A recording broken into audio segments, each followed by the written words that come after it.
Hi every one. അപ്പൊ ഞാൻ ഇന്ന് ഇവിടെ വന്നിരിക്കുന്ന ഒരു സന്തോഷ വാർത്ത ഷെയർ ചെയ്യാൻ വേണ്ടിയിട്ടാണ്. LIC AAO, അതായത് അസിസ്റ്റന്റ് അഡ്മിനിസ്ട്രേറ്റീവ് ഓഫീസറുടെ എക്സ്പെക്റ്റഡ് ആയിട്ടുള്ള പ്രിലിംസിന്റെ ഡേറ്റ്സും മെയിൻസിന്റെ ഡേറ്റ്സും ഷെയർ ചെയ്യാനാണ് ഞാൻ ഇന്ന് ഇവിടെ വന്നിരിക്കുന്നത്. അപ്പോൾ വളരെ പ്രസ്റ്റീജിയസ് ആയിട്ടുള്ള പോസ്റ്റാണ് LIC AAO എന്ന് പറയുന്നത്. നമ്മുടെ ബാങ്കിലുള്ള പ്രൊബേഷണറി ഓഫീസർ പോലെ തന്നെയാണ് LICയിലുള്ള AAO, അസിസ്റ്റന്റ് അഡ്മിനിസ്ട്രേറ്റീവ് ഓഫീസർ എന്നതുകൊണ്ട് മീൻ ചെയ്യുന്നത് കേട്ടോ. ഓക്കെ, അപ്പൊ നമുക്ക് എപ്പോഴൊക്കെയാണ് എക്സ്പെക്റ്റഡ് ആയിട്ടുള്ള പ്രിലിംസിന്റെ ഡേറ്റ്, അതുപോലെ തന്നെ എക്സ്പെക്റ്റഡ് ആയിട്ടുള്ള മെയിൻസിന്റെ ഡേറ്റ് എന്നും പിന്നെ എക്സ്പെക്റ്റഡ് വാക്കൻസീസ് എത്രയൊക്കെ ഉള്ളതെന്നും നമുക്ക് എന്ത് ചെയ്യാം, ജസ്റ്റ് ഒന്ന് നോക്കാം കേട്ടോ. ഓക്കെ, അപ്പോൾ നമുക്ക് നോക്കാം. അപ്പോൾ പ്രിലിംസിന്റെ എക്സ്പെക്റ്റഡ് ഡേറ്റ്സ് എന്ന് പറയുന്നത് 5th of July 2025 ആണ് അല്ലെ.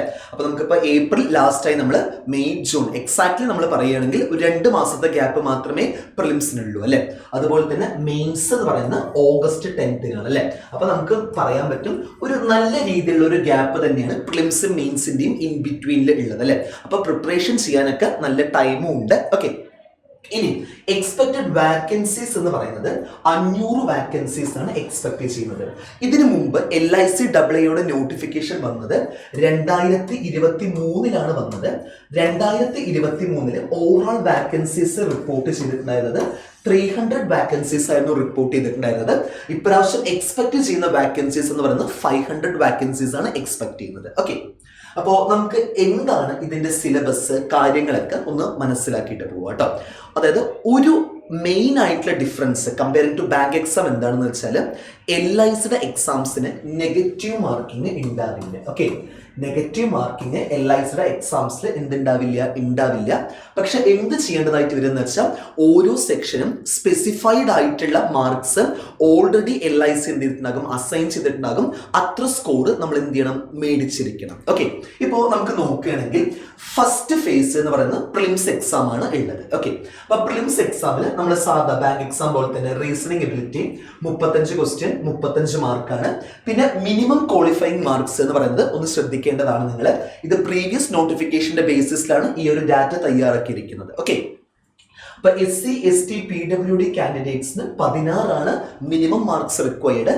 ബാക്കി എല്ലാ കാറ്റഗറീസിനും 18 മാർക്സ് ആണ് റിക്വയർഡ് ആയിട്ട് വരിക. സെക്ഷണൽ ടൈമിംഗ് എന്ന് പറയുന്നത് 20 മിനിറ്റുമാണ് പറയുന്നത്. ഓക്കെ, ഇനി അതുപോലെ തന്നെ ക്വാണ്ടിറ്റേറ്റീവ് ആപ്റ്റിറ്റ്യൂഡ് നമ്മൾ സെയിം 35 ക്വസ്റ്റ്യൻ 35 മാർക്കാണുള്ളത്. 16 ആണ് SC ST PWD കാൻഡിഡേറ്റ്സിന് മിനിമം അതിൽ ക്വാളിഫൈ ചെയ്യാൻ വേണ്ടത്. അതുപോലെ തന്നെ അതർ കാൻഡിഡേറ്റ്സിന് 18 അതും എത്ര തന്നെയാണ്, 20 മിനിറ്റ് ആണ്. ദെൻ മെയിൻ ആയിട്ടുള്ള ഒരു സംഭവം നിങ്ങൾ നോട്ട് ചെയ്യേണ്ടത് English language with special emphasise on grammar vocabulary and comprehension. Grammar vocabulary comprehension അടങ്ങുന്ന കൂടുതൽ കണ്ടന്റ്സ് ഉള്ള ചോദ്യങ്ങളായിരിക്കും ഇംഗ്ലീഷിൽ ചോദിക്കാറുള്ളത്. അപ്പോൾ ഇവിടെ ഒരു കാര്യം പറയുന്നുണ്ട്, 30 ക്വസ്റ്റ്യൻ 30 മാർക്കാണ്.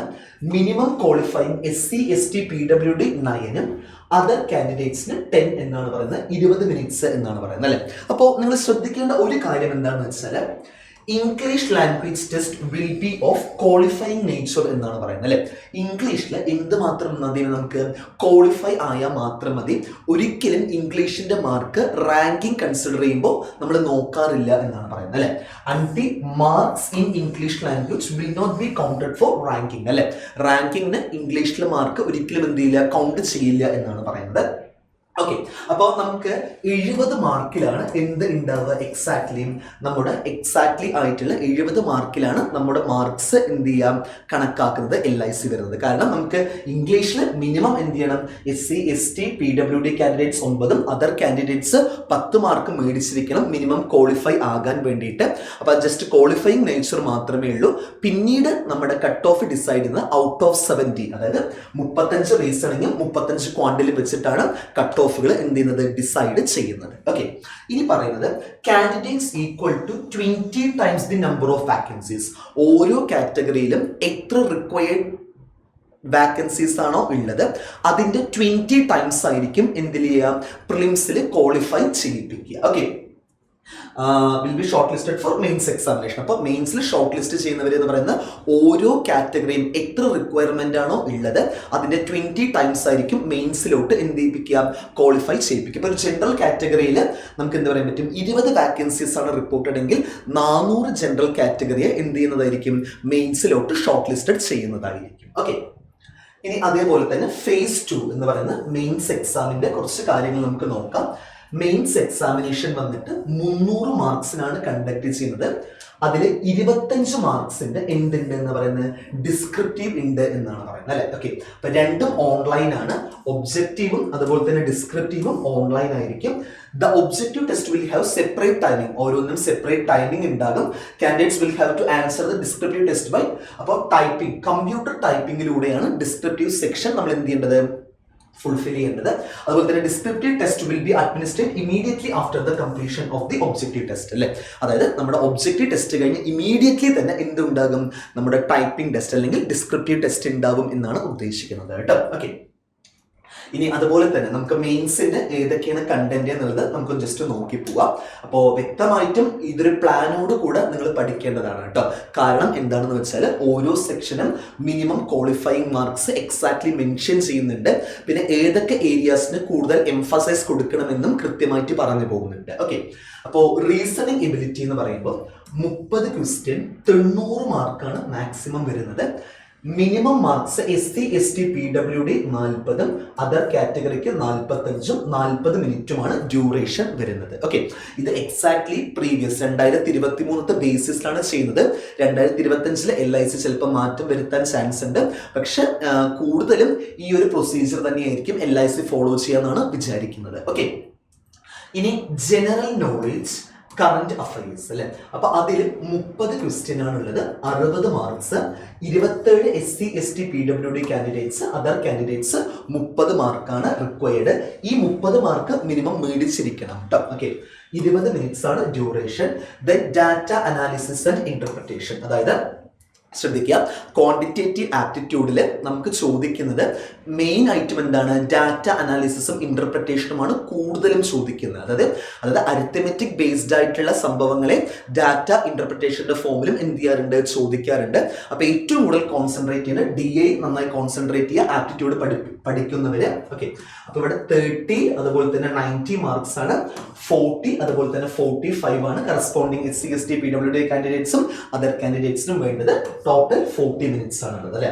ഇനി ഇത് ഒരു ഇമ്പോർട്ടൻ്റ് ആയിട്ടുള്ള ഒരു സെക്ഷനാണ്. കാരണം നമ്മൾ അധികം എക്സാംസിലും ഈ ഒരു സെക്ഷൻ നമ്മൾ കണ്ടിട്ടുണ്ടാവില്ല. അപ്പൊ ഏറ്റവും ഇമ്പോർട്ടൻ്റ് ആയിട്ടുള്ള മറ്റൊരു സെക്ഷനാണ് എന്തെന്ന് ഉദ്ദേശിക്കുന്നത്, insurance and financial market awareness എന്നതുകൊണ്ട് ഉദ്ദേശിക്കുന്നത്. കാരണം ഇൻഷുറൻസിനെ കുറിച്ച് വളരെ നല്ല രീതിയിലുള്ള ഒരു ഐഡിയ എന്തുണ്ടാവണം, വ്യക്തമായിട്ടും ഉണ്ടായിരിക്കണം. ഓരോ ടേംസ് എന്താണെന്നും അതുപോലെ തന്നെ ഓരോ കണ്ടീഷൻസ് ഇൻഷുറൻസിലുള്ളത് എന്തെന്നൊക്കെ വളരെ കൃത്യമായിട്ട് നമ്മൾ എന്ത് ചെയ്ത് പോകണം, പഠിച്ചു പോകേണ്ടതാണ്. ഓക്കെ, അപ്പോൾ നോക്കാനുള്ള ഇവിടെ 30 ക്വസ്റ്റ്യന് 60 മാർക്കിനാണ് അത് ചോദിക്കുന്നത് അല്ലെ. വളരെ നല്ലൊരു വെയിറ്റേജ് ആണ് അതിന് പ്രൊവൈഡ് ചെയ്തിരിക്കുന്നത്. അപ്പൊ 27 30 കറസ്പോണ്ടിങ് ആയിട്ടുള്ള മിനിമം ക്വാളിഫയിങ് മാർക്സ്.